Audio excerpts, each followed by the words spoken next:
River Podcast.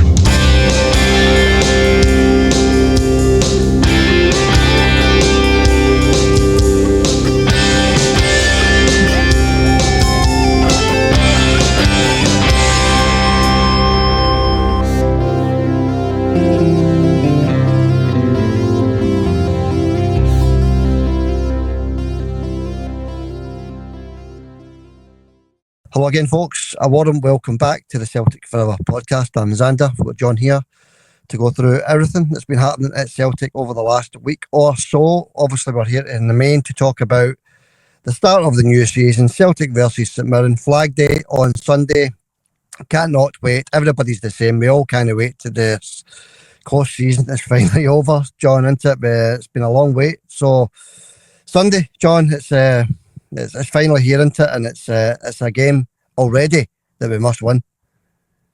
Aye, we must win that. It's a tough game. Look, St Mirren, I've been looking at St Mirren's form. They haven't lost a game, friendlies or in the League Cup group stages. They've won every game. So, they're a form team. This is going to be a challenge.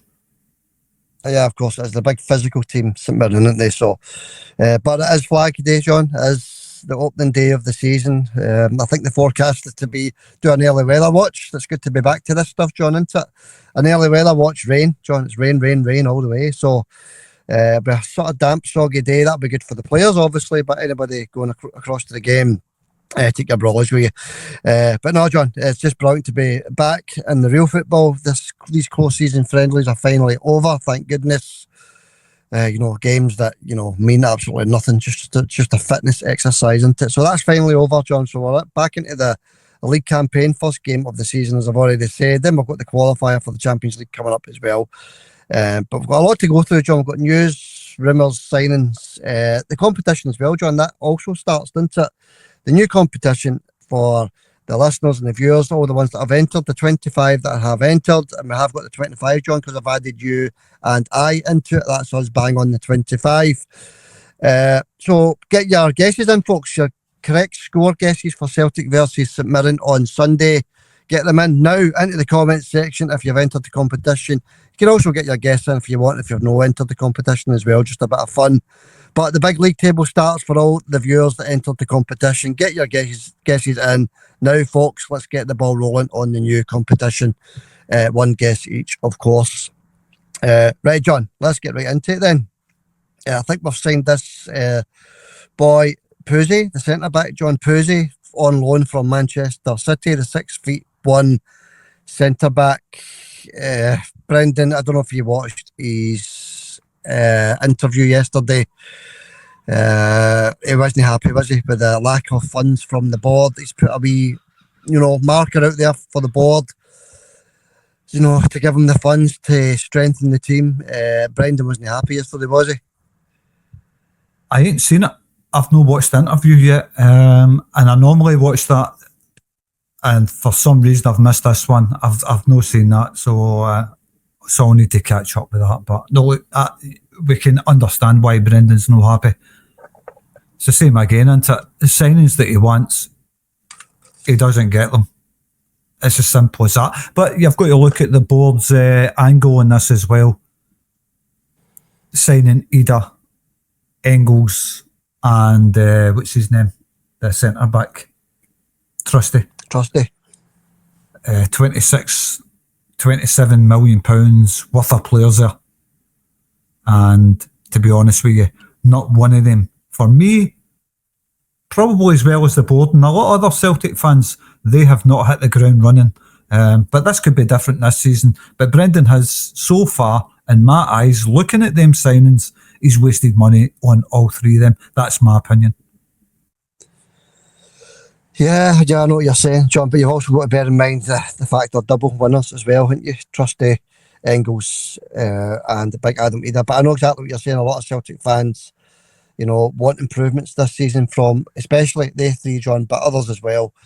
There is concerns there for Brendan Rodgers. He wouldn't be hitting out yesterday with, if the board want the team to stay static and not move on and not push forwards, then he's not the man for the job. Basically, that's what he was saying, isn't it? But And then he's saying, if the board want the team to push forward, then he's the man for the job. So basically what he's saying is get the money out the basket tin, if you like, get the money out, get the money spent on these quality players.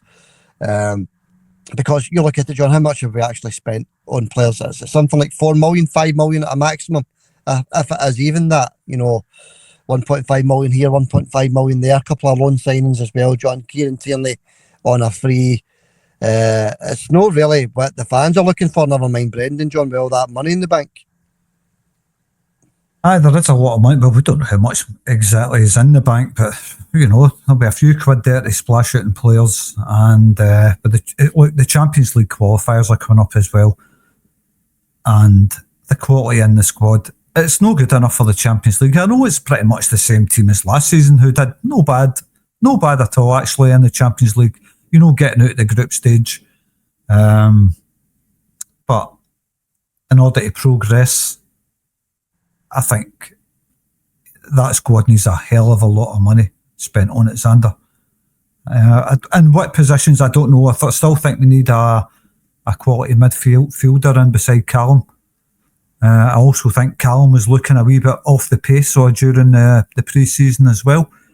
So, right, John, we've spoken about this now for over a year, maybe even longer than a year.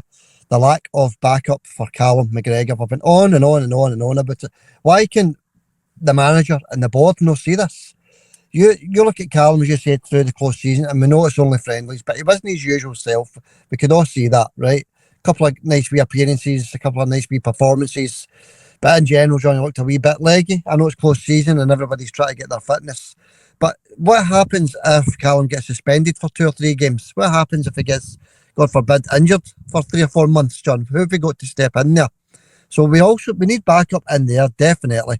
He signed this centre back we just spoke about, John, Pusey, from Manchester City on loan for a year. I don't know anything about the boy. I don't know. I have heard that he is a very decent prospect, but there you go, John. There's that word into it, prospects. That's what we seem to be signing. So I think we need a top quality centre back in there. I think we need a central defensive midfielder. We definitely need a right winger, and we definitely need a top class striker, John, as well. I'm not saying that Adam Ida and anybody else that plays up there isn't a class striker, but they're not the top class that we're looking for, John. No. Adam Ida is not top class. I hate saying this about any Celtic player, but I think we need to get a replacement for him, Xander, and I think we need to get it fast. We need another striker. I'm going to just stick my neck out and say that. I just don't think Adam Ida is doing it for me. He was brought back because he did well, for half a season.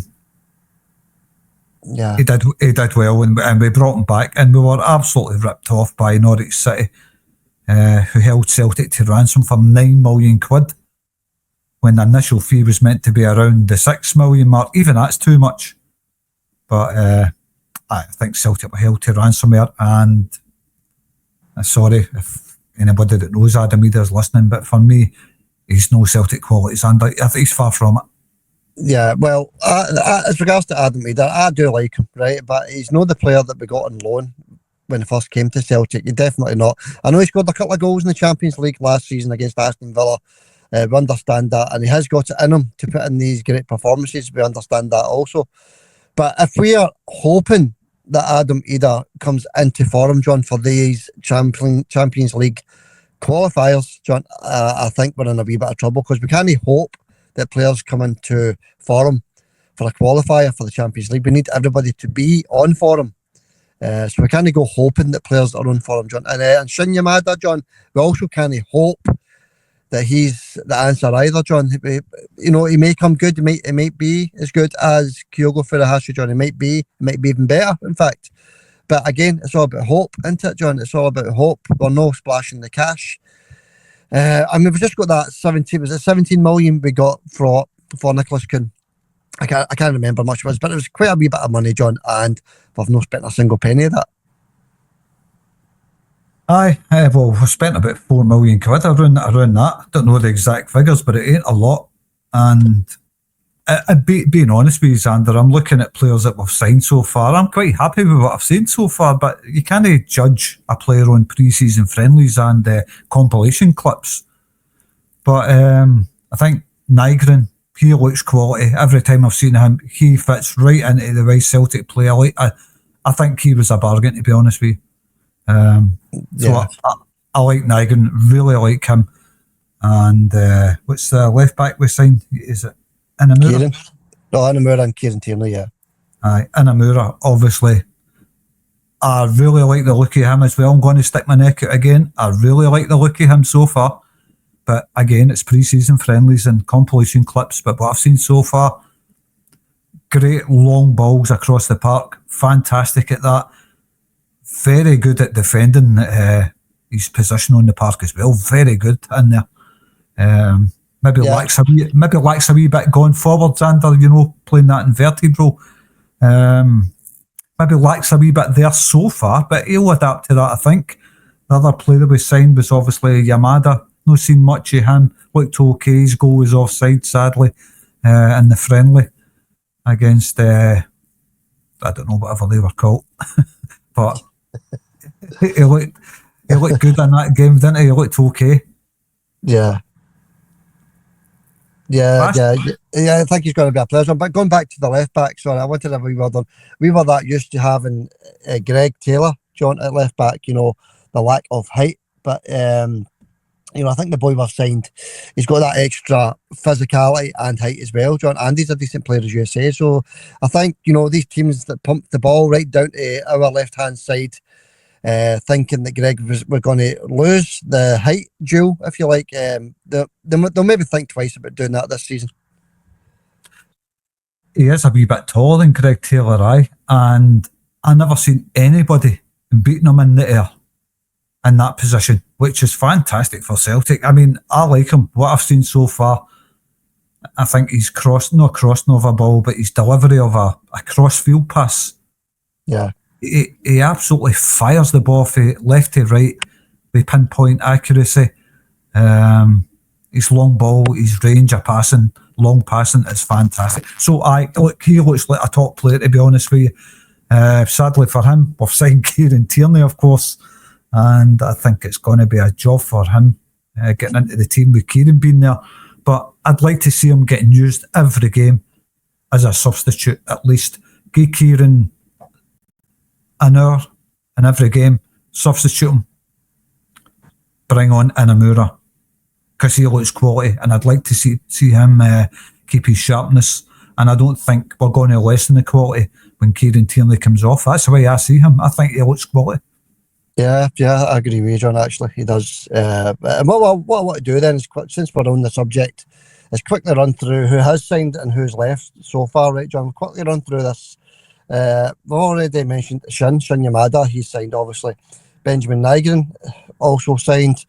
Hayato Inamura signed. Kieran Tierney, obviously, he was a pre-contract, wasn't he?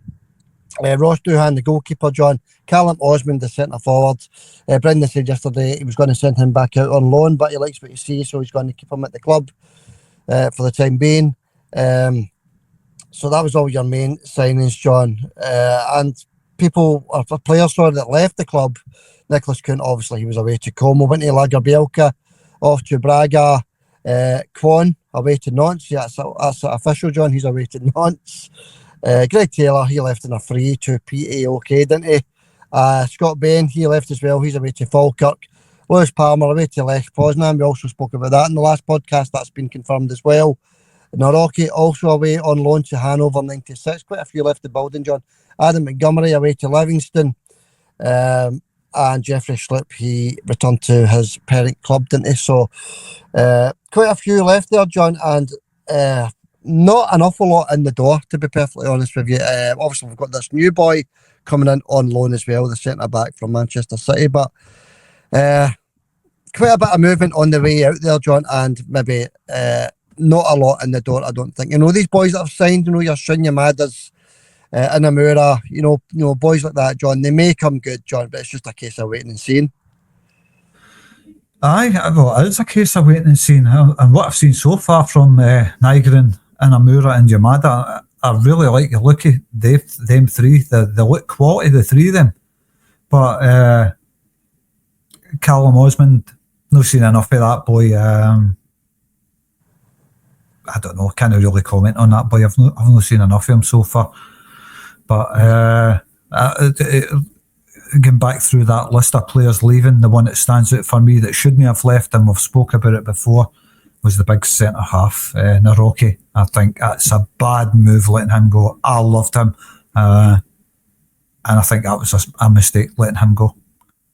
Yeah, why let Naroki, who's experienced, go and bring in a 19-year-old centre-back from Manchester City? Obviously, John, we can only talk about what we think. We're not there watching the player. We're not there watching this, boy Poosie play or train or anything like that, John. So obviously the coaches know what they're doing, but I just find it strange that you let Naroki go and you sign a 19-year-old who doesn't even get a game for Manchester City. Or doesn't get too many games, should I say, from Manchester City. But that's it. That's who we've got over the way. He's not quite over the line yet either, by the way. He's gone through his medical, etc., final, paperwork, etc. He might even have signed by the time this podcast goes out. We don't know. But John, that's it. That's all your ins and outs. And there's only one more, actually, John. And we spoke about this in the last podcast as well. We said that Tilio was on his way to Rapid Vienna. They are still wanting the player, John. He's still not left the club. This deal isn't off. Tilio is still a Celtic player. He obviously played right up until the last game in the close season there, and he probably will play on Sunday as well, John. But Rapid Vienna, still interested in Tilio. I like to look at him in pre-season. I says that to you before. I like Tilio. I think he's a half decent wee player. Just never got his chance. But it looked good in pre-season. What did you think of him? Very fast, isn't he? Very, very quick and direct. I like the look of Tilio. Well, Brendan is getting a proper look. Remember you said about 3 weeks ago that Brendan would want a proper look at Tilio. Well, he's getting that proper look. And I think Brendan, I think he likes what he sees in Tilio, but there is also stories or rumours that, the loan deal for Rapid Vienna is almost complete as well, John. So we don't know. We don't know what's going to happen with Tilio, if you want to be honest. But he's still our player as things stand, John. So that's that, John. That's it as regards to players in and out. We've mentioned the competition as well, John, but we are also going to do our own head-to-head again this season, the predictor between us, John. We're going to do that again. We're also going to do the comments at the end of this podcast as well, John. So everything is back to normal. It's just great to get things back to normal, buddy, isn't it? Aye. When you say we're in the competition, but we do our own wee competition as well, but yeah, I might pick a different scoreline for the league. Yeah, well, that's it, John. We can mess about it because we can't win the prize.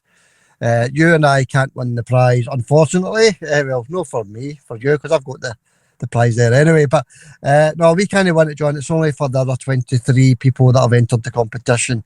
We are just joining it as a bit of fun to see how far we get up that league table. We're actually looking forward to be honest with you. But remember, folks, if you have entered the competition and there is 23 of you, get your entries into the comments section now. Right, John, let's get into the big preview then. Celtic versus St Mirren on Flag Day. I cannot wait to this, to be honest with you. 4:30 kickoff. Isn't it a funny one? I think it's because it's on Sky Sports. The Rangers get to play their game before us yet again, the exact same as last season, but there you go. I don't know why the game couldn't have been put on at 12 o'clock on the Saturday, but there you go again. They've moved it to the Sunday, John, at 4:30 kickoff. But it doesn't matter, John. It's a game we have to win anyway. Referee for this one is Don Robertson. He done the cup final, didn't he? Unbelievable. And Greg Aitken is on the VAR, John. So would you get that so far? I don't like Don Robertson. Don't know why. Just every time I hear his name involved in a Celtic game, it gives me shivers, Xander. Don't like him. Yeah. Scottish Cup winners Aberdeen like him though, didn't they? So there you go. Right, John, let's get into the lineups right away, right into the lineup, because we already spoke about the team there, John. We know what the players are like and what we're expecting of them. The new boys, the current boys, we know what to expect from the players. They're going to be they should be absolutely flying for this one, John. But we'll quickly run through the lineups, John. So what I'll quickly do is run through what I think the St Mirren lineup's going to be, and then you can tell me what you think the Celtic lineup's going to be, John. So it gives you a wee minute to think about it, right? So let's have a wee look at St Mirren. Got George in goal, Fraser, Gogic, King, Richardson, Mandron, Phillips, Taylor, O'Hara, and McMenamin, John. That's the starting lineup for St Mirren for me. A lot of decent players there. I like big Gogic at the back, John. Richardson's good, Mandron's good, Phillips is good, Taylor's good, O'Hara's good. They're just a decent wee team, St Mirren, aren't they? I like them. Like I said to you when we've just started, St Mirren haven't lost their games under pre-season or League Cup games. They've won every game. They're a form team. They've hit the ground running. They're ready to go. They're up to speed. Celtic haven't played, obviously, a competitive game yet. Celtic maybe not quite up to speed, so this could be a tricky one. Yeah, that could be an issue, the lack of competitive matches. Actually, Brendan mentioned it in the press conference yesterday that, the players aren't fully up to speed. You need competitive matches for that. Okay, fair enough. But he still obviously thinks or knows there's enough there to do the job on Sunday, John. But as you say, St Mirren have played 4, 5, maybe even 6 competitive games. Not too sure, but it's a lot more than what Celtic have played. So, yeah, John, that could be a wee issue for me, to be honest with you. If the players think they can just turn up and win this one, they've got another thing coming, but I don't think that's going to be the case. I don't think the players will think like that, John. I know we're at home, and I know it's a flag day, but we kind of just think we can turn up here and win this one, and I don't think they will. I don't know. Celtic should be too strong for them, but look, I've said this to you about the League Cup before, by the way. I think it's good. I love the Scottish League Cup group stages, the early stages. I think it prepares the team better for a season than friendlies do. So I'm a big fan of the League Cup group stages, and I think every team should be involved in it. I really do. I think Celtic, Sevco, Aberdeen, all the teams that finished near the top of the league should all be involved in the group stages and get the teams up to speed for the start of the season. That's honestly think it'd be a good thing. Don't think Celtic would have a problem. They'd be seeded probably. So I think every team should be lumped into these group stages, Sander. That's my opinion of that. I think that should happen. Yeah. I think I agree with you, John. I don't know if, we're playing these friendly games anyway, so we are playing matches, so it would be better for Celtic and Rangers and Aberdeen and Hearts, whoever else was in Europe, John, Hibs. It would be better for all the teams to be playing, competitive matches rather than friendly matches. I know Rangers and Hibs and Dundee United all had European games there, John, qualifying games in the Champions League, Europa League, whatever, Conference League. I know all these teams had a couple of games to play, John, so they've got more energy in their legs, more energy than Celtic. But it's just the way it is. That's just the way it is, John. We don't play any competitive games until the league starts, which is a problem in itself, but it's just something we've got used to over the years. Aye, well, I think things should change. I know you've got the European qualifiers, but surely they've got to start shifting the things about. I think that every league in the world, their domestic game is their bread and butter.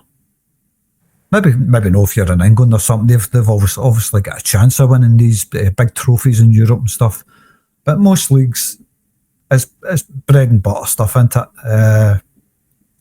Every team that plays in these qualifiers tend to be kind of smaller teams. No, not small teams. That's not what I'm trying to say. But they're not the big hitters, and they should be playing.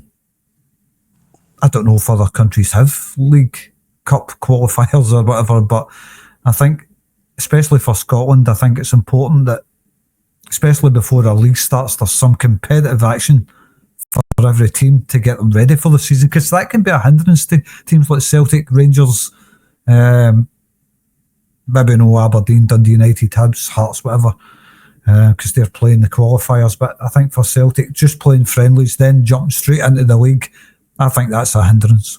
Yeah, I agree with you, John, actually. But the League Cup is just it's a sort of it's no new. It's been going on now. The league stage has been going on for about 5 years now, isn't it, John? So that's just something I've got used to over the years. But I agree with you, actually. I do actually agree with you that a couple of competitive games before the league starts would be absolutely ideal preparation for us. Right, John, line up then. What are you thinking, buddy? I know this is it's not going to be easy for you, the first game. We don't actually know who the manager's thinking about picking, do we? We don't have a clue, actually, but it's just a guess, John. Just a wee bit of fun, if you like, John. What's your predicted starting 11? All right, based on my opinion and things that's happening in and around Celtic, this is my starting 11. It's not the team I think should start, by the way, but, this is what Brendan's going to pick, I think. Kasper Schmeichel. Right, big Kasper's going to be in there. Yeah. Although I think Sinisalo should be the number one keeper. Really like him, Xander. Really, I forgot to mention that earlier. I think it's time for change for a number one keeper at Celtic, and I think Sinisalo's got the lot, Xander. I think he's a crank keeper. I really, really do. And I think he should be starting, but he won't. It'll be Kasper Schmeichel. So there you go. Yeah. Kasper Schmeichel, Carter Vickers, Liam Scales, left back's got to be Kieran Tierney, isn't it? It's got to be Kieran. He'll start this one. Big player, isn't he, Kieran Tierney. So Vickers, Scales, Tierney, Schmeichel, and right back Alistair Johnston. Centre of the park. It's tricky, isn't it? Cal McGregor, Rio Hatate. And I think this new boy in Igor has got to push Engels out the team. He's a league above him. A big step above him. I think Brendan realises that as well. But will Brendan want to justify his big money signing? Big money flop, if you like? I know that might upset some people, but he's quality, get over it. He's quality, get over it.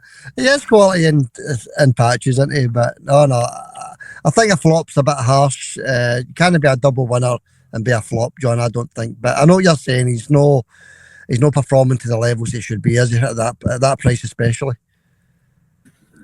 Definitely not, no. He's got moments of quality in him. He might come good this season. We'll wait and see. But anyway, I think he's going to go for Nygren. I do think he's going to go for Nygren. That boy's just, to me, if you pick Engels before Nygren, you shouldn't be managing a football team. Simple as that. Anyway, up front, the man from Japan, Daisen up front. Right hand side, tricky one again, isn't it?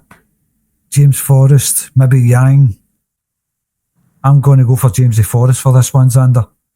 I'm going to go for Dyson on the left, Jamesy on the right, and the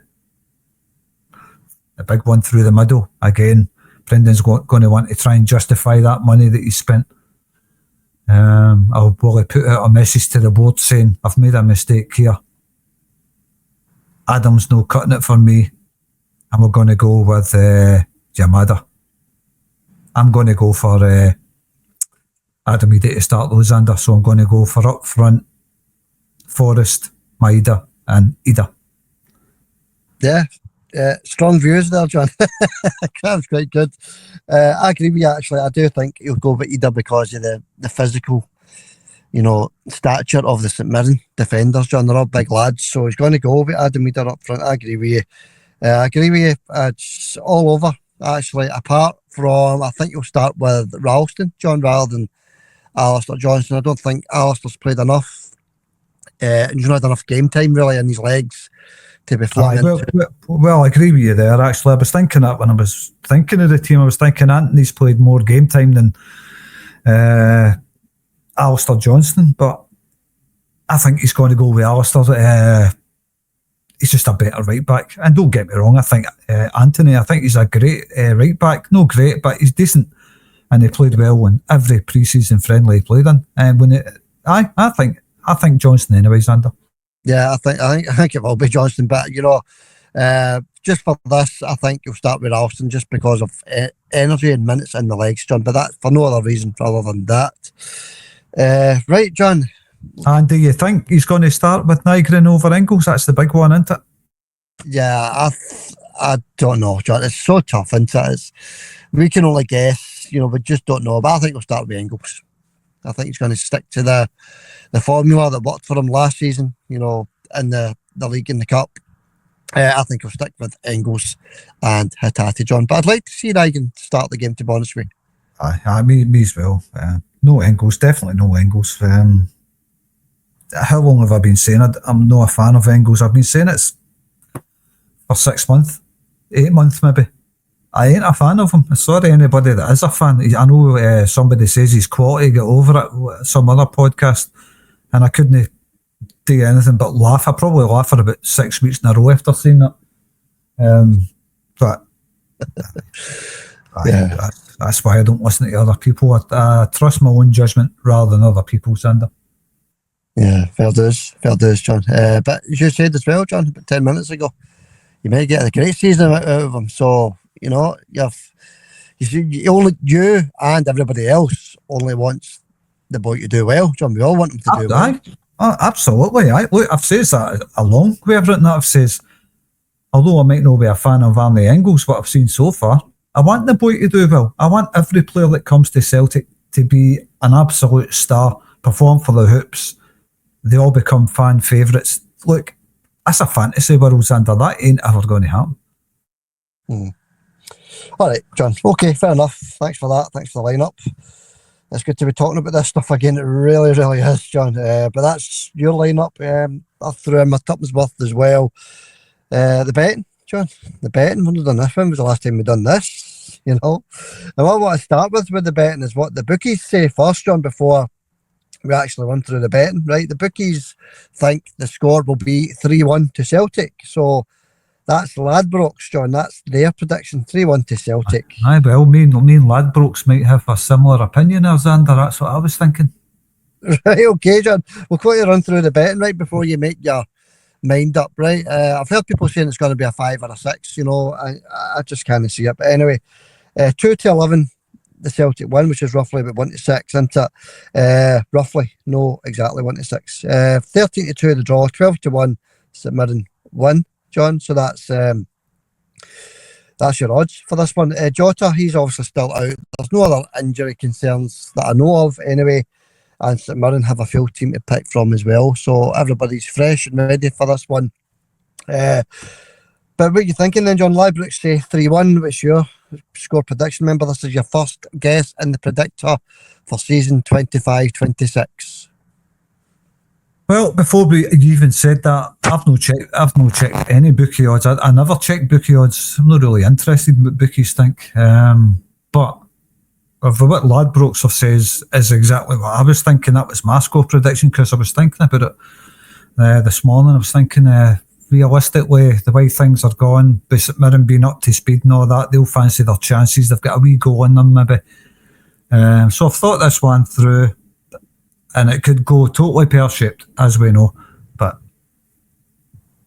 I'm thinking 3-1 as well, and I'm going to stick with that. I'm going to stick to 3-1, just because Ladbrokes says it. It's not going to make me change my opinion. I'm sticking with that. Yeah, I'll go 4-1, John. Right, 3-1, 4-1. That's the first two guesses in the predictor between us two. And you can change that, John, when we get to your league guess. We'll get to that a wee bit later on about that. Yeah, the big 25-player league. Both of us are in it, John. You can change it if you want, or you can keep it the same. It's up to you. Nah, I think you're better off just keeping it the same, Xander. So we know exactly where we are. We're no chopping and changing stuff. I think both of us should just, when it comes to the league, just stick to the result that we give on the podcast. And that makes it fair. And a realistic picture of where we actually stand with our predictions. Right, fair play. Okay, fair enough, John. 3-1 and 4-1 then, John. And that's also added to our league table guesses as well, John. So remember, folks, get your league guesses in if you've joined. 25 people in that big league. We've been promoting it all summer, John. It's finally here, and everybody's been looking forward to it as well, because people have been asking in the comments when it's going to start. So get your guesses into the comments, and you can put a guess in if you've not entered the league table. Get a guess in as well, and we'll read it out on the post match, folks. So good luck, everybody, with that. Just a wee quick look at the games I've played St Mirren over the last 5 or 6 times I've played them, John. One each, obviously, in May, where B. James Forrest scored the late equaliser, went at 1 each. Then it was a 5-2 win in March, 5-2 at St Mirren Park, that was. Then a 3-0 win at home in January. Then it's back to August in 2024. We won 3-0 at Love Street. Then we won 3-2 at Celtic Park in May 24. So it's like, we're unbeaten, John, against St Mirren. I know that goes for absolutely nothing, but it also helps as well, John. It's a psychological thing, possibly, that St Mirren can't get over that line to beat us. So a draw and 4 wins in the last 5. It's not too bad, is it? It's no bad, but St Mirren, they are a tricky team to break down. That's the big thing with St Mirren. They're very tough to break down. But I think once you do break them down, I think they can capitulate quite quickly, St Mirren. That's the way I look at them. But it's breaking them, the initial breaking them down, that's the big problem. Yeah, I think. And the attack well on us, and they're cracking attacking side as well. Yeah, John, they've scored 12 goals in the League Cup. 12 goals they've scored in every game they've played in the League Cup, John. That's a lot of goals for 4 or 5 games, isn't it? So, yeah, they definitely know where the net is. Absolutely, they know where the net is. But, if we break them down first, John, like you says, I think if we get an early goal, it could be that 3 or 4-1 ink. I think we could be quite accurate, but, they're dogged, they defend well, all you need to do is go back to the last time we played them, John. They won each game in May, just a few weeks ago. Aye, they're party poopers. Yeah, that's it, John. So that's what we're up against, John. So nobody's saying it's going to be easy. I know you said 3-1, I've said 4-1, but that's all dependent on Celtic scoring first and getting an early-ish goal, a goal within the first half an hour, John. So that's that, John, anyway. That's that. 2 minutes to a motorbike drives by. Sorry about that. So that's that, John. We'll put our guesses in anyway. Everybody else is going to put their guesses into the comments section, so we're all looking forward to that. That's about it for me, John. That's about it as regards to the preview of the St Mirren game. 3 points, an absolute must. Obviously, we all know that. We all realise that. Anything other than 3 points, then we don't want this dreadful start. Brendan coming out yesterday in his press conference, no happy with the board. I'm not saying he's not happy with the board, he's just putting a statement out there for the board, but we don't want to hear statements for the board, etc., John. We want everything to be running smoothly. I know maybe I'm living in a dream world, but we want everything to be running smoothly. No animosity between manager and board. Give the manager what he needs, give him the money he needs to strengthen the team. So as you say, this one could be tricky on Sunday. It could be. But we're just hoping for a nice, relaxing Sunday afternoon. Aye, that's it. Aye, it never is when St Mirren come to town. Like I says, the last party they came to Celtic Park and they didn't spoil the party day for the presentation of the cup for winning the league. They didn't. It was 1 each, but they tried their hardest to ruin it, and they'll do exactly the same on Sunday. They'll put there to spoil the Flag Day party.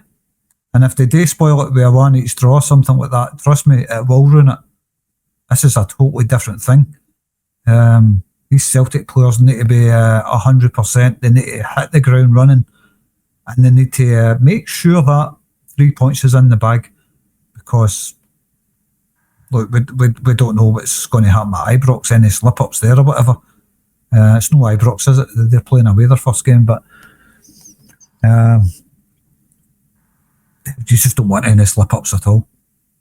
Yeah, by the time we kick off on Sunday, John, we'll be 3 points behind already. So, yeah, you're bang on. No slip-ups whatsoever. And I hope I may take my words by that, by the way. But I just think they're going to win their game against Motherwell at Fir Park. All right, John, that's it. Done, dusted. Good luck to the boys. Good luck to the Hoops on Sunday. It's great to be back. It really is. Things are not quite where we want it to be, obviously, but get that win over the line. It's the perfect start, and that's what everybody's looking for: the manager, the players, and all the fans and supporters, John. All right, I just wanted to quickly run through some results through the week, John. We always did this in the podcast. That's returned as well. Quick one, Brunei watch. Arbroath won, Ayr United won, so no a great start. That was Friday night, John. No a great start for Brunei. 1 each draw away to Arbroath. Right. Arbroath almost got promoted to the Premier League a couple of seasons ago, didn't they? They were flying, then they got relegated, then they came back up again. They're a funny team, Arbroath, to play, so hard lines, Brunei. Must try harder. Yeah, must try harder. Brunei. Another game, John, European games. Have a wee quick word and a wee quick look at them. We had Hibs been knocked out of Europe by Midtjylland. 3-2 aggregate score, knocked out, beat 2-1 at Easter Road by Midtjylland. John, you watched the game, I didn't. What was that all about, buddy? That was good. I really enjoyed the game, actually. It was a couple of goals chopped off that were dubious offside decisions, especially the Midtjylland one, I thought. But Hibs had a goal chopped off, Midtjylland had a goal chopped off. They went to VAR and they considered them to be onside, which I thought was wrong.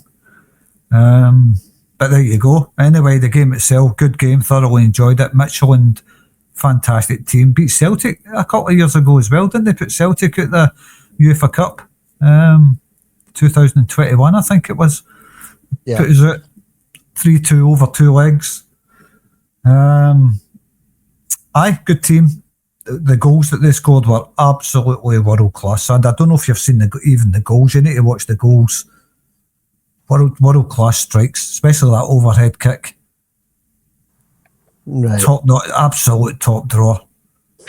Really enjoyed them. I enjoyed watching them. I think the Danish teams in general, I think, are pretty good anyway, but I think they were outstanding. I think Hibs were unlucky as well, but Midtjylland, they played them off the park, to be honest with you. I think they were the far superior side and thoroughly deserved to win. Hard luck, Hibs. Yeah, hard luck to the Hybees. Because I watched the first game, I didn't watch the second game, so I'll look that out. I'll see if I can find the goals you're talking about. So hard luck, Hibs, as you say, John. The other one was Panathinaikos won, Rangers won. Now, I don't know if you watched this, John. I watched it. I could not believe what I was watching. Yet a game. It was the exact same replica of the Ibrox game, John. Chance after chance after chance for Panathinaikos in the first half. Should have been 3-4 or 5-0 at half time. But no, they didn't score the goals they needed to put them through. But they did get a goal in the second half. Panathinaikos and Rangers equalised with a break up the park, John. So Rangers are through to the next round of the qualifiers against Pilsen. So good luck, Pilsen. And then Dundee United, John. They've actually qualified for the group stage of the Conference League, John. That's absolutely magnificent for them. Una Strassen beat 2-0 over 2 legs by Dundee United, John. That's fantastic for Dundee United back in Europe. That team, they were playing with a Diddy teams under. They were just, I thought they were really poor. They kind of looked on par with Dundee United, if you like. But Dundee United no fully up to speed either, remember. But it's a team from Luxembourg. You're not going to expect top quality, are you? But look, I like Dundee United, as you know. And I watched that game. I can only say I'm grateful that Dundee United are through, and I look forward to watch them in the group stages. Well done, United. Yeah, well done, Dundee United. And by the way, Scottish teams have been knocked out with Diddy teams many a time in the past, so they're done well. I'm quite happy for them as well, actually. It's good to see Dundee United winning a tie. I mean, when was the last time they won a tie in Europe in general? So a long time ago. Over 2 legs. But anyway, they're through anyway, John. That's him through. Hibs knocked out and Rangers through to the next round of fixtures. The next round of knockout fixtures, John, the qualifiers against Pilsen. Don't know too much about them. I know the Panathinaikos should have put Rangers out, but for the lack of a centre forwards. But doesn't matter, John. They're through as well to the next round. So we'll wait to see what happens there. Celtic B drew 3 each with Cumbernauld last midweek, and then last night they drew 3 each again, John. 2-3 each draws for the Celtic B team. That's unheard of, innit? And not a great start either, by the way. That was against Strollers. Never heard of them. Strollers 3, Celtic 3 just last night, John. 2-3 each draws. Never heard the likes of that in my life. But 4 points dropped already for the B team. All right. Is that the Bay City Strollers? It could be. I've heard it. I have heard the Strollers before, to be honest with you. I have heard of them. Yeah, I've never heard of them. But anyway, John, 3 each. They've got goals in them, but obviously the defence is pretty leaky, John. So they must do better, as you said earlier on. Must do better for the B team. Not a great start. Right, John, are you ready to do this predictor? Aye, I'm always ready for a predictor, aye. Okay, we already know the predictor for the St Mirren game. And hopefully either one of us are right, John. Hopefully one of us are right anyway, because that would mean 3 points for Celtic. And then the next one up at 3 o'clock on Saturday, which is in fact running about now, but it's not started yet, is Kilmarnock against Livingston. Kilmarnock against Livingston. Livingston obviously newly promoted. Kilmarnock can be a tough team, but obviously they've lost Derek McInnes. I'm going to go for both of them playing plastic pitches as well, didn't they? Yeah, Kilmarnock's pitch not been ripped up this season?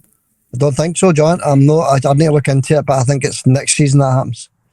No, I thought it was this season. Yeah, if that is, John, I'm not too sure. Well, it's supposed to be this season the pitch gets ripped up, so I'm taking it as read that that's been done. I don't know, I'll need to look into that, maybe check it before the podcast ends. But anyway, Livingston for me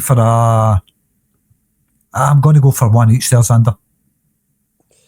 Yeah, as you say, Derek McInnes leaving is maybe an issue for Kilmarnock, isn't it? 2-1 to Livingston. 2-1 to Livingston for me there, John. That's Livingston are a decent outfit, you know, down for one season, right back up again. I think they're a good wee team. So 2-1 anyway. Motherwell against Rangers later on, 5:30 on the Saturday. John, what's your thoughts there, buddy? Well, Steph goes just off the back of a European game away Panathinaikos. That's always a hard place to come back from. And I was going to say the same result as the Livingston Kilmarnock game. Or Kilmarnock Livingston. I'm going to go for the same result, 1-1. Yeah, that'd be absolutely tremendous if that was the case, John. But I'm going for a 2-1 for Rangers. The party pooper, eh? Well, look, you just don't know. It's a hard place to come back from, but we'll wait and see what happens there. But by the way, Kilmarnock's new pitch, they've postponed it to the start of the 26-27 season. There you go. Right, okay, right, fair play. Right, so it's still plastic now then, John. That's murder, into absolute torture. All right, John, moving on. Move into Sunday. Falkirk against Dundee United. The new boys, Falkirk, who have drawn in the cup, by the way. We haven't been spoken about that. Dundee United in the League Cup. That'll be a tough one for us. But anyway, John, Falkirk against Dundee United on Sunday. Falkirk are a decent team. When was the last time we had 2 teams promoted into the SPL? I can't remember the last time that happened. Both teams that finished top of the championship got promoted. Livingston and Falkirk. Well, good luck to both of them. Falkirk, tough team for Dundee United to try and break down. I'm going to go for a Falkirk win here. I'm going to say 2-1 Falkirk. And 2-0 for Dundee United for me, John. I know Falkirk are a very, very good team, but Dundee United, they won a high, wouldn't they? So that's fair enough. Okay. Dundee against Hibs. Dundee, who stayed up, didn't they? But it'll be a tough one again for Hibs, John, just getting knocked out of Europe. Dundee versus Hibs, John, what do you think? I think Hibs' confidence will have hit any highs after that game against Midtjylland. I think I'm going to say it's a tricky one. Hibs are a decent team round. They've got a lot of decent players. I'm going to say a narrow win for Hibs, 1-0. They're a good team, you know. I thought they played well in that first game in Europe, John. I thought they played really well. And then I was surprised. I didn't watch the second game. I was surprised to see they got knocked out, to be honest with you. I think you text me, actually, John. I'll go for a draw there. I'll go for a 1-1 draw in that one. All right, John. That's it. That's all we've got for predictor. Just the 5 games. Well, 6 games into it, sorry. Anyway, that's all we've got for predictor, John. We'll not look at Lenny's team or Breeny's team or anything like that, John. We'll not do that this week. We'll maybe go back to that in the next round of fixtures. But I wanted to have a wee quick word on the League Cup draw, as I say, John. I think Rangers got Alloa, the worst team in it, or the weakest team in it. Maybe the worst was disrespectful, but the weakest team in it, Alloa at Ibrox, John. And we get Premier League Falkirk. But that's a very tough game for us, Falkirk at Celtic Park. It's a tough game, Falkirk. Alloa at Ibrox, it doesn't get any harder than that, does it? Come on. Well, if they're anything like Queen's Park, then, John, you never know. But no, they're way down the 3rd tier or something, aren't they? So, yeah, an absolute buy into the last 8 for them. But Falkirk, John, that's, you know, they're a good team. We know they're a good team. I think we played them last season in the League Cup as well, and they always give us a tough game. I think that's a couple of times we've played them in this round of the League Cup, actually, and we've got them again. But, you know, they bring a good following as well, don't they? They bring a good crowd to Celtic Park, a good couple of thousand there. They're a good team, and they're now a Premier League team. A very good team. John McGlynn, a good coach, John McGlynn. I think Falkirk, that's a tough draw. That Falkirk are a really good team. I know did we not play them last season in the League Cup at Celtic Park? I'm sure we did. Was that the last season or the season before? But I think it was both seasons. But don't ask me what cup. It was Scottish Cup or League Cup. I'm not sure, but we did play them. Yeah, John. But yeah, I mean, it's a tough draw. Really, considering we were seeded, John, and Falkirk were not seeded. It's probably one of the toughest draws in the full draw, to be honest with you. No, it's no tougher than Alloa. Okay. All right, John. That just about wraps it up for me then, John. Obviously, we're going to do the comments again if you want to get them ready for us, John. But just a wee quick reminder for the competition, folks. That's it. The competition starts. Get your guesses in for the correct score just now or whenever you can. If you're listening to this on the Sunday and it's 10 minutes before kickoff, get the guess in right now. Because if you don't put your guess in, you know, before kickoff and you want to, the game's already started, you're too late. You can't put your guess in once the game's already started, I'm afraid. So get your guess in now if you've entered the competition. And if you've not entered the competition, put a guess in anyway. It's just a bit of fun and we'll read it out on the next podcast. Right, John, the comments return. It's been a wee while. It's been a good few weeks since we've done the comments, but they do return. What are the listeners saying, the viewers saying, John? It's there's been a lot happening over the last few weeks, so it's what are the regulars and everybody else saying, buddy? I don't know, but I was looking for videos with comments with absolute wallopers in them. You know, I like reading them and get a laugh at them. You do. Anyway. Well, you can pick any set of comments then, really, because you always get one, don't you? You know, I think we were branded racist because we were talking about Quan noodles at one point, weren't we? That was about 2 weeks ago. Absolutely hilarious stuff, you know, because Quan has left Celtic and we were talking about Quan noodles. It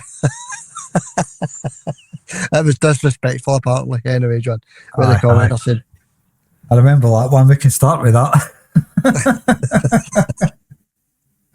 It says something about it can be regarded as racism because he's got the same name as a packet of noodles. Yeah. So does that mean that somebody's name's Walker? It can be racist because of Walker's crisps? Yeah, no, I don't know why I mentioned that because it's funny. That's why. Celtic supporter as well. You know, this is what you're up against. You know, absolutely hilarious stuff. Well, anyway, that guy was absolute walloper of the week, and we thank you for that. Yeah, thanks very much. Walloper, Anyway, new feature, John. Walloper of the week. There you go. Now you're going to get people try to put in Walloper comments so they can make the Walloper of the week. that's all right. We just read them out and get a laugh at them anyway. We laugh at them. We laugh at you. We don't laugh with you. We laugh at you. So don't be thinking you're doing it big by becoming Walloper of the week. Yeah, anyway, that's it. Anyway, that Walloper with the Quon noodles, he was quality. You're a racist because Quon's got the same name as a packet of noodles. Brilliant. Yeah. Excellent stuff. Top notch walloping.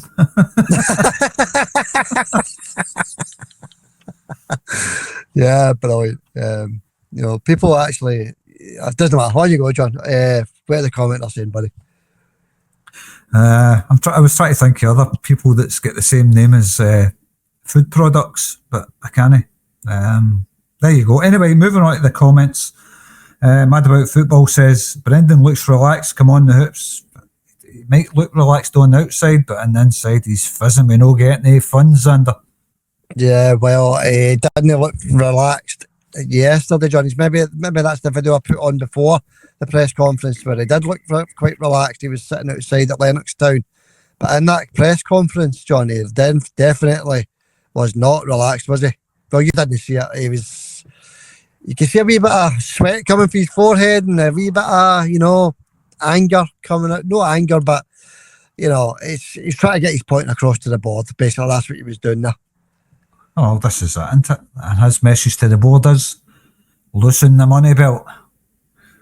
Boy, get it loosened. I mean, the money we spent, 4, maybe £5 million.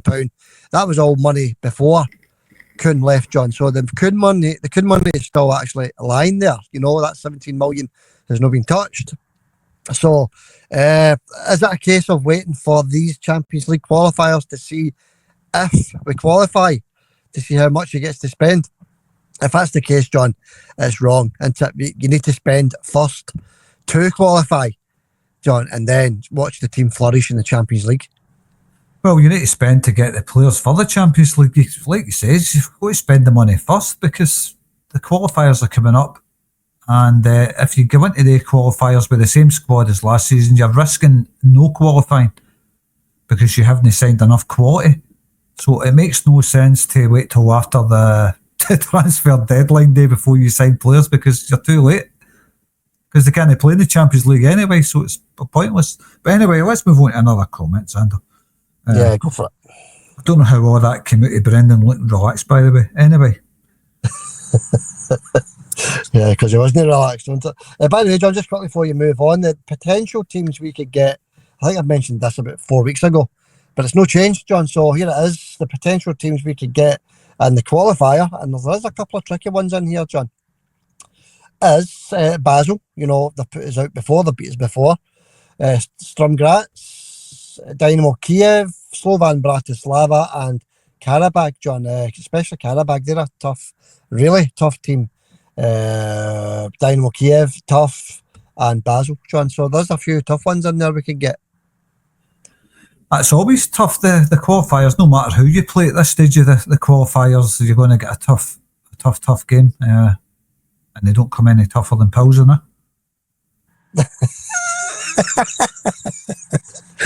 Yeah, it's a buy into our round, John, the playoff round. That's a buy into the playoff round for them.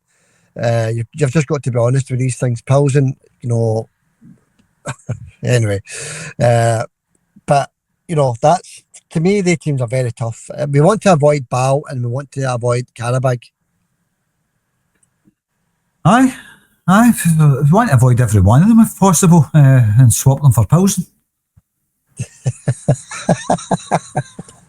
Swap them for Panathinaikos. Where do they play? Is it Czechoslovakian or something?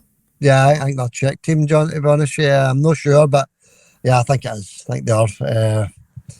And apparently I heard somebody was talking to me the other day and they says that they watched that game and Pilsen were shockingly bad. So as a buy for Rangers into the playoff round, John. They went to the same level that we're at.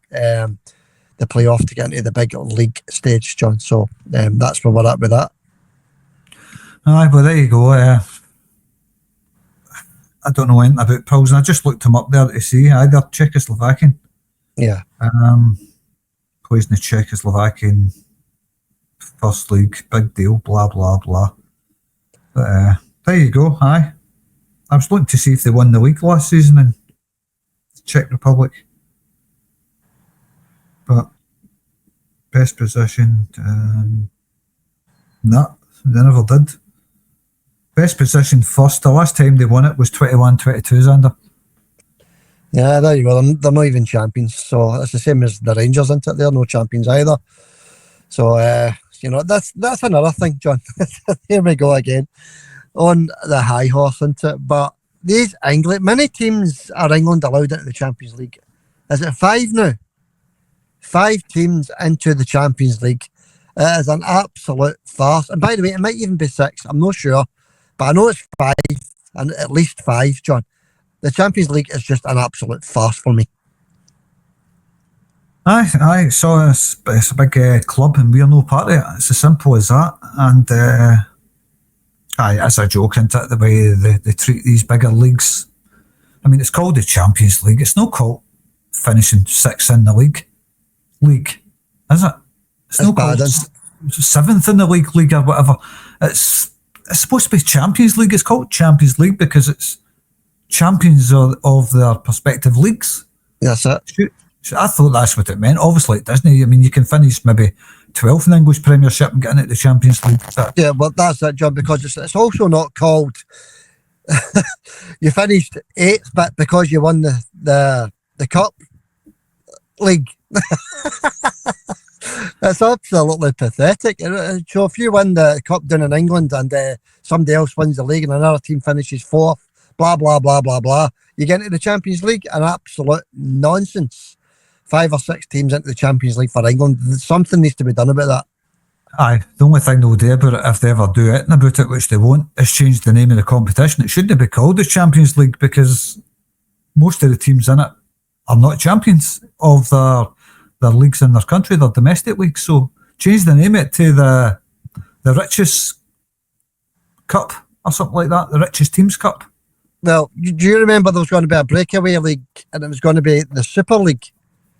Maybe they should just call it that, the European Super League, because there's no many champions in it. Let's put it that way. What about the Super Wealthy League? The Super Wealthy League. As you think about it, John, the Champions League, right? Celtic are champions, and we may not even get there. But then you've got teams like, I don't know, Newcastle or whoever it is that finished 4th and 5th in England, John, getting into the Champions League. It's an absolute farce of a competition. But they want the big prestigious names in there, and that's what they'll always get. So my vote is to call it the wealthiest clubs league. I think that would be more appropriate. Yeah, I think you're right, John. Actually, and I know you're talking a wee bit of tongue in cheek there because they'll never do that, but they should change the name of it. They need to take the word champions out of it. I totally agree with you, buddy. We'll move on, pal. What else have we got? Rosemary says there's a hedgehog on Brendan's t-shirt.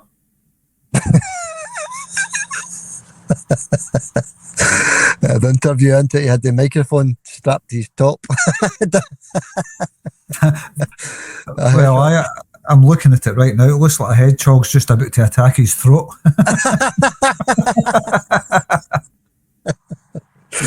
Oh dear, the commenters are good, aren't they? All right, John, what else have we got, buddy?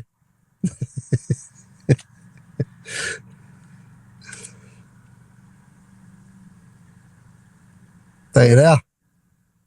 It's a wee baby hedgehog, and you need to put that picture up just to show people what you're talking about, the hedgehog.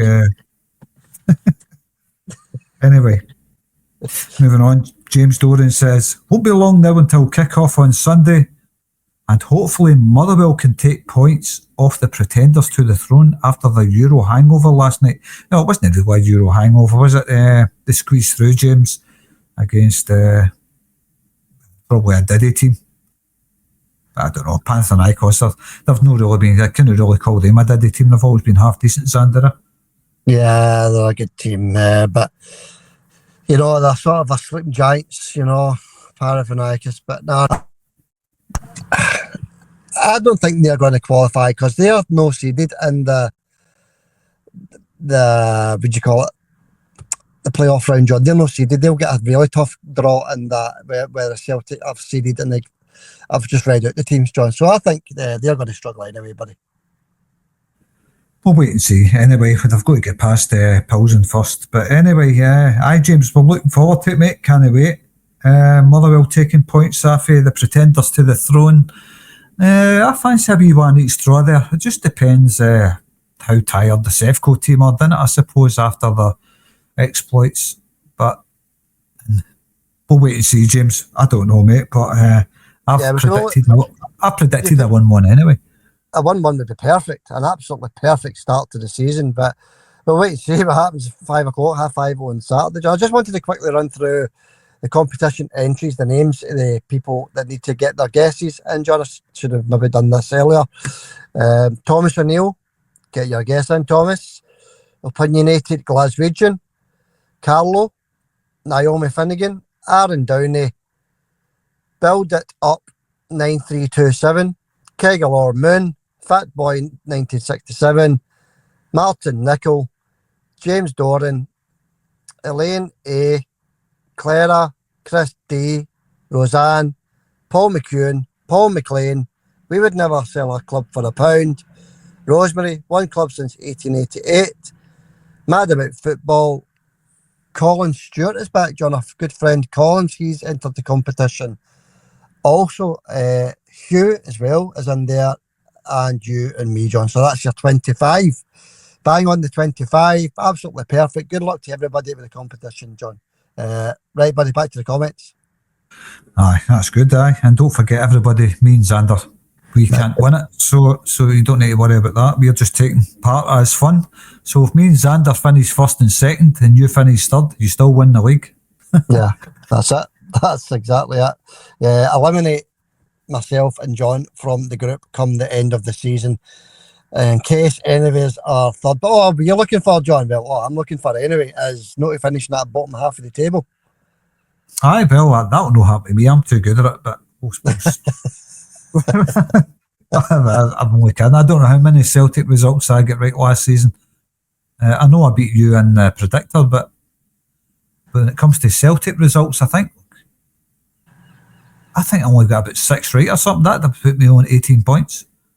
Yeah, well, 18 points is enough, I think, to be at the top half of that table, John. That would be quite good, actually, if you get 18 points. I'd be happy with that. But no, folks, get your entries in because time is running out, and the 25 names I just read out, that's the ones that are in the big league table. So good luck to every one of these. Aye, looking forward to it. Anyway, We Would Never Sell our club for £1 says, how Sevco got through to the next round in the qualifiers is beyond me, as they were completely outclassed by Panathinaikos over the 2 legs and should have had a hatful of goals the other night. But it says, no doubt Motherwell will be licking them at their lips after Sevco's abysmal showing the other night. Yeah, abysmal, but still went through. That was the thing that was hard to believe about that. I know you never watched it, John, but yeah, when I say it should have been 3 or 4 nothing at half time in both games, I'm not lying when I say that. The ball getting smacked off Butland's face and things like that, John, rather than tap it into the net, chance after, I think We Would Never Sell a Club for £1 was bang on there. That was quite embarrassing, actually, them getting through that tie. But through the tie they did, John, they're through to the next round, so you can only, beat the team that's in front of you, I suppose. Oh, that's it, isn't it? I would say good luck to them, but I wish them all the heartache they can possibly endure. Anyway, moving on. Yeah. Jamesy Boy also says, a few more players in the door and we will be sorted for the season. Well, that's a slow process, James. That's it's looking likely we might get 1 or 2 in, but will they beat the transfer deadline date, and will they be the quality that Celtic need for the Champions League? Right, I was having a look at that. Transfer deadline day is the end of the month. I thought it was halfway through the month, but it's another 4 weeks yet. So there is plenty of time, John, but there is no plenty of time to get players in before this qualifier, the Champions League qualifier.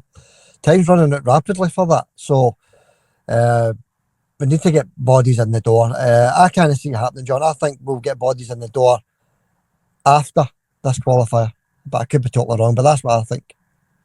Oh, I don't know. But you know what Celtic are like, Sander. Very, very tight with their purse strings. We need to wait and see, ride it out and see what happens in the coming weeks, and hopefully we get that quality that we need to win the league and get us into the Champions League group stages, because that money's Celtic rely on that, you know. Anyway, yeah. Moving on. Desmond Campbell says, a big yo-ho for the tick. Well said, Desmond. A big yo-ho for the tick. Sorry, you broke up there, John. Aye, thanks for the comment, pal. Appreciate that. A big yo-ho. Big yahoo. Yahoo, is it? Yahoo! How's that? That's it. I think that's what he's trying to say. Aye, a big yahoo for the tick. Anyway, thanks, Desmond Campbell. That was cheers, pal. Was astonishing. Next up was one club since 1888. Says nearly there. Oh, we're nearly there. One club. We're chatting on the door, aren't we? 25 hours, Sander. 25 hours. Yeah, not long to Celtic Park is bouncing with Celtic supporters.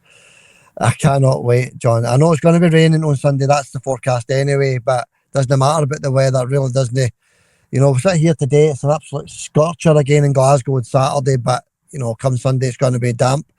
But you never know. We might be that just that 1 point to catch up on John by Rangers. So I'm looking forward to that as well. Actually, you know, the Rangers game, to find out what happens there, because they are just off of a tough game in Europe, John. That was only Wednesday night. Late on Wednesday night, and now they're back to play on Saturday afternoon. So you never know. They might drop a couple of points. I will wait and see, but I predicted one each. I'm not sure if I got any Sefco predictions right last season. Can't remember. But anyway, moving on with the comments. Let's hope Sefco drop the points, Sander, like he says. Yeah. Rosemary says, the green away upon my chest. Come on, the Celtic, let's do this. Rosemary's getting ready for this season. We're all getting excited. Paul McComb says, come on, the hoops. Hail, hail. Yeah. It's good, isn't it? It's good to have the commenters back. Looking forward to the season, the close season. It's finally over. It's good at the time, John. You've got something to watch, like a game of football to watch after a few weeks of nothing. But nothing beats this. The real McCoy, does it, John? Nothing beats it. Nothing beats it, Xander. And I can't wait. Just can't wait. Half full the Mora. Just cannot wait. Anyway. Yeah. Hector Nickel boy, Martin McNichol, Hector Nickel Pickle. we might get called racist for rhyming his name with a pickle. You know something, John? I don't want to go back on that, but that's the exact same thing, isn't it? Hector Nickel Pickle, you know, that's the exact same thing.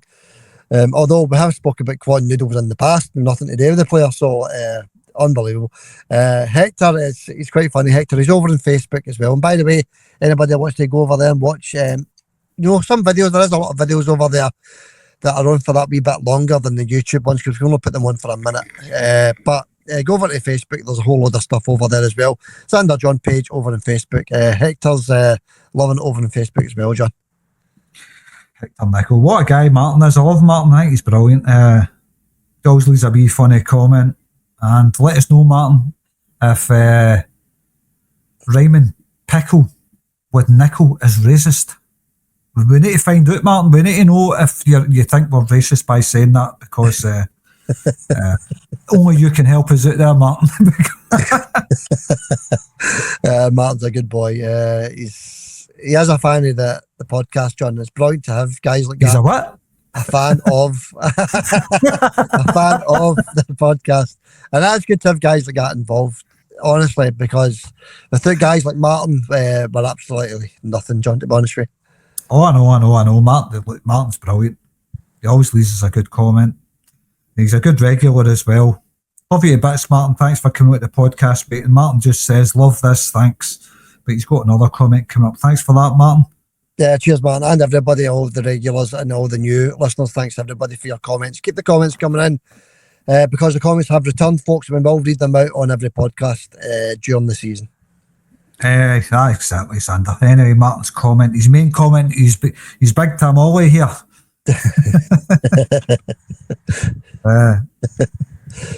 Anyway, Martin says, your pod keeps me saying, thanks a billion trillion. Can't wait for the mightiest team ever. Thanks, Sander. God of pods, and John, Titans of you are. Love. Mental. Guy's mental, man. Love it, that's Martin. it. That's it. We are now the gods of pods. That's it, John. There you go. I'm taking it. I'm taking it. I'm taking that title. Right, Martin, that's it. Thank you very much, sir. He's a good lad, isn't he? I like him. He's always positive with his comments as well, John. He's just a good contributor to the channel.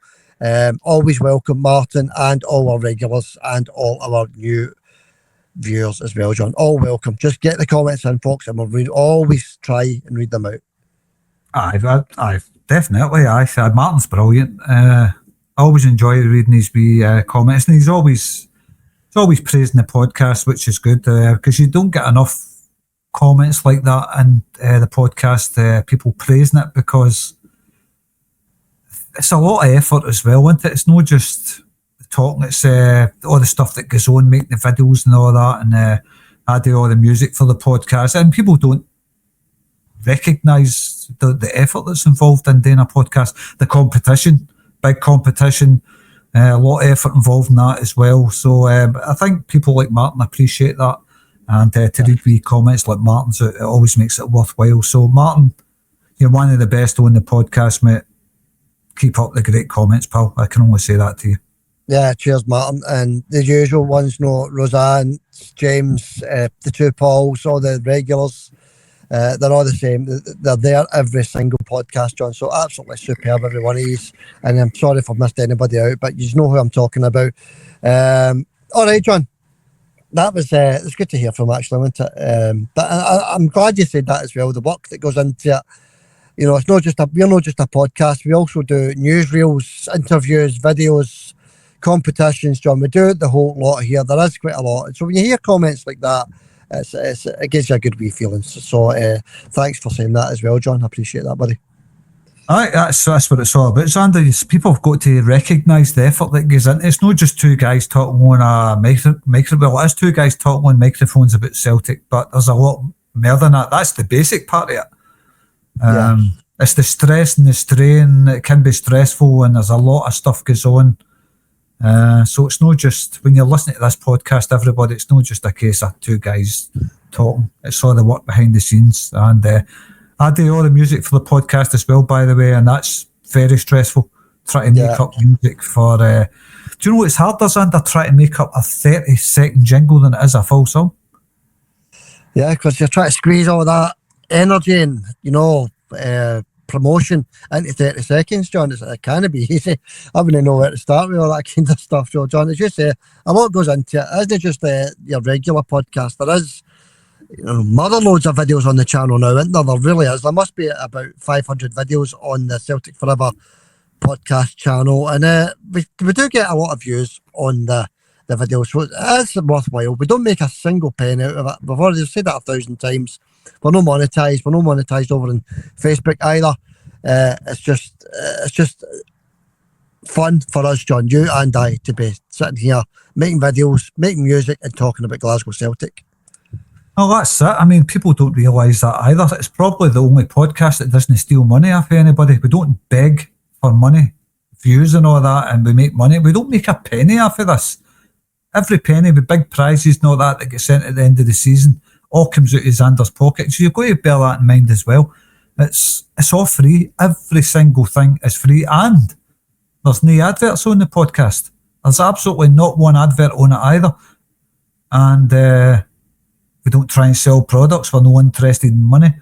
It's free. And if anybody was to put that amount of effort in over a year for free, you wouldn't believe them. Yeah, well, that's true as well, John. Obviously, we do it for the appreciation of the Celtic supporters that listen to this, and long may that continue, John. As long as there's people listening and watching, we'll continue to do this. That's the bottom line, I suppose. Thanks for the comment. Who was it, John? The last Martin was the last Martin, one. yeah, Martin, yeah. Thanks, Martin, buddy. A great comment. Appreciate that, pal. Thanks very much. Anyway, a quick blast through the last 3 comments, Andy. You don't need to comment on. Deirdre Kerr says, hail, hail, Brendan and the boys. Deirdre. It's Deirdre. It's Deirdre. Now, what, you might be getting racist. Monty Python, Deirdre, if you're listening, that was Monty Python. And Eric Idle was saying to Michael Palin, who had a beautiful wife in the sketch, something to go with her eyes, she's gorgeous, it must go with the moonlight and all that stuff. And Michael Palin says, it's Deirdre. It's Deirdre. Deirdre, we're not laughing at your name, we're laughing at the Monty Python sketch because it is absolutely hilarious, by the way. A lot of people know what we're talking about. That's if anybody is wondering what we're talking about, watch it, because one of my favourite Monty Python sketches, it's called the Marriage Guidance Counsellor sketch. Yeah, hilarious, absolutely hilarious. Monty Python, in general, hilarious, but that is one of their funniest sketches, to be honest with you. Marriage Guidance Counsellor, brilliant. Thanks, Deirdre. Thanks for the comment, pal. Thanks, Deirdre. Paul Brocky says, get a right winger and a striker in now. Right wing, that's a good point. The right wing's a position we haven't spoke about yet. When they need a right, well, I know Nygren can play in the right wing, who was signed as a right winger, I think. Yeah, he was. So I think possibly get a central midfielder in and try and get the best out of Engels, and maybe not the best out of Engels. I think we've had the best out of him, but his quality, get over it. But I think I think it's laughable, isn't it? I think to answer Paul's statement, I think we should get a central midfielder in, because I think Nygren would be lightning down the right hand side. I think it'd be absolute class there. I think maybe another central midfielder in, especially back. So that's my opinion. The right winger we're looking at is Balak Wisha, John, still in the pipeline. Still no went away. Don't know what the delay is with this Balak Wisha signing, but that's who Brendan's got his eye on. Central midfielder, yeah, possibly, John. Yeah, we've got there in midfield. We've got Rio in there. We've got Luke McCowan. We've got Engels and Nygren now, John. So there's quite a wee bit of cover there if he decides to play Nygren in the central midfield role. And then I think we need another central defensive midfielder, another Cal McGregor type player, John. We definitely need to be looking at that. Aye, a Bruni type or something like that. Yeah, no nonsense merchant. Wins his battles. That's what we need in the centre of the park. We really need one of them. But we'll wait to see what happens. And the last comment goes to Cato. Thanks, Cato. I really enjoyed your work in the Pink Panther. Thought you were brilliant in that. Watch out. I think Cato's in the competition, actually. What was you saying, buddy? Cato says, did you like the Pink Panther, by the way? I thought it was rank rotten. I could not stand that, the movies. Some of it was alright. Obviously, Peter Sellers is quite funny, isn't he? So, and there was a remake of the Pink Panther, wasn't there? Which is Steve Martin. Aye, pathetic, man, pathetic. So that's quite bad. But the original Pink Panther, yeah, some bits were alright. Aye, I could watch that.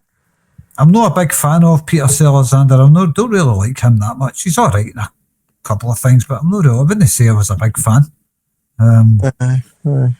But anyway, no, he's alright, as you say, isn't he? I liked him when I was a kid, when he was in Tom Thumb with what's his name, Terry Thomas. Thought that was pretty good. He's quite funny. He's quite funny in a lot of films, actually, isn't he, Peter Sellers? No, Cato, John. What was our point again? Sorry, I forgot what it was. No point. Just come on, you boys in green. That was it. All right. Okay. All right, John. That ties it up. That's an hour and a half of fun. Let's get an hour and a half of getting back to normality, John. Absolutely brilliant. All we can say, John, is thank you everybody for watching and listening. Hit that subscribe button. Get your comments in for the competition. get your comments in. For general points, we'll try and read as many out as we possibly can. Thank you, John, for coming on today. I know it was a longer podcast than normal, but we've had a lot to catch up on there, and we brought back the comments. Good luck to everybody in the competition that entered. Nothing else to say, but good luck to the champions on Sunday, John. Oh, absolutely, aye. It's the time's upon us now. It's come. The season's starting. Big kick-off, first day of the season, the flag day. We're up against some party poopers, potential party poopers, and they'll be out to break hearts.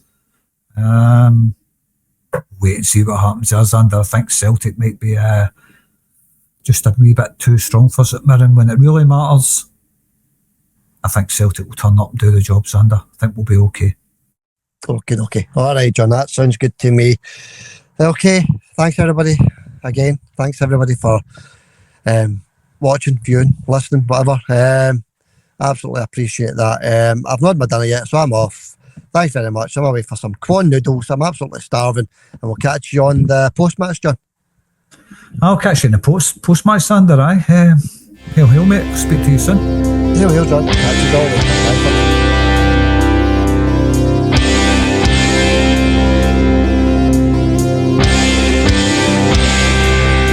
The Shouting Forever podcast.